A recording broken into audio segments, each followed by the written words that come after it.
ఋషికొండ గురించి ఎంత తక్కువ ప్రచారం చేస్తే అంత బెటర్ నా దృష్టిలో అయితే.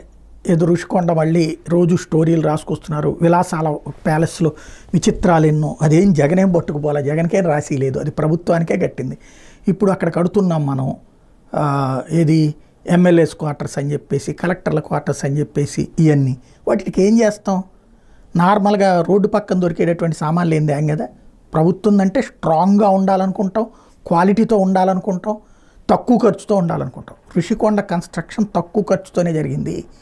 450 కోట్లతో అంత పెద్ద బిల్డింగ్స్ అంత పక్కాగా వైట్ హౌస్తో పోటీ పడగలిగినంతటి ఇంటీరియర్తో కట్టారు అంటే కేవలం 450 కోట్లతో. అంటే అది నిజంగా సంపాదించుకోవాలంటే 2-3 వేల కోట్ల రూపాయలు వేసుకుని 1500 కోట్లు జేబులో వేసుకోవాలి. అంత చక్కటి క్వాలిటీతో కట్టారంటే ఎక్కడ అవినీతి జరగలేదన్నది క్లియర్. అది దుబారా అనుకోవడం అంత వ్యర్థం ఇంకొకటి లేదు.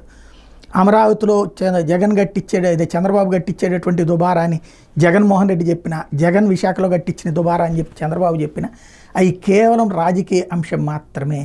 ఒక ప్రభుత్వానికి సంబంధించినటువంటి భవనాలు స్ట్రాంగ్గా కట్టాలని కోరుకోవాలి తప్పించి అది తప్పు అని ఎంత ప్రచారం చేసినా జనం నమ్ముతారు అనుకుంటే మనల్ని నమ్మేవాళ్ళు నమ్మచ్చునేమో, కానీ తటస్థులకైతే అది వృధా వ్యయం అని అయితే నాకైతే అనిపించట్లేదు. మేబీ అసెంబ్లీలో దాని మీద పెద్ద చర్చ జరిపి సుదీర్ఘంగా జగన్ని తిట్టి ఆ తర్వాత ఏ ప్రైవేట్ వాళ్ళకి అప్పచెప్పడానికో జరగచ్చు. కానీ రాష్ట్రానికి సంబంధించినటువంటి ఒక అద్భుతమైనటువంటి కట్టడం, అది జగన్ని ద్వేషించవచ్చు, కానీ ఆ కట్టడాన్ని ప్రభుత్వం సద్వినియోగం చేసుకోగలిగితే అద్భుతంగా ఉంటుంది.